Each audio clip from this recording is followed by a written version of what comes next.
যে কোম্পানি একদিন হাত মিলিয়ে ভারতের রাস্তায় লিখেছিল এক নতুন যুগের সূচনা, সেই দুজন সঙ্গী আজ একে অপরের সবচেয়ে বড় প্রতিদ্বন্দ্বী। কিভাবে বন্ধুত্ব ভাঙল, কিভাবে জন্ম নিল হিরো মোটোকর্প? এই গল্প শুধু ব্যবসার গল্প নয়, এটা ভারতের রাস্তাঘাট, খামের আর স্বপ্নের গল্প।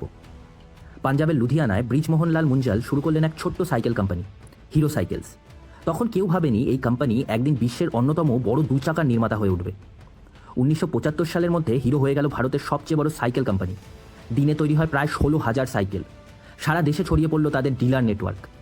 কিন্তু মুঞ্জাল পরিবার দেখেছিল দুনিয়া বদলাচ্ছে। বাইসাইকেলের যুগ শেষ, আসছে মোটর সাইকেলের দিন। বিদেশে বিক্রি বাড়ছে মোটর বাইকের, অথচ ভারতের হাতে তখনও নেই কোনো প্রযুক্তি। তখনই তারা খুঁজতে শুরু করলো এমন এক পার্টনার যে দিতে পারবে মোটর সাইকেলের ইঞ্জিন, প্রযুক্তি আর বিশ্বাস। প্রথমে চেষ্টা করলো ইয়ামাহা, তারপর সুজুকির সঙ্গে, কিন্তু ফল মিলল না। অবশেষে 1983 সালে মুঞ্জাল পরিবারের দেখা হলো জাপানের মোটর জায়েন্ট হন্ডার সঙ্গে। দুজনের লক্ষ্য এক, ভারতীয়দের জন্য তৈরি করতে হবে টেকসই এবং সাশ্রয়ী এক বাইক।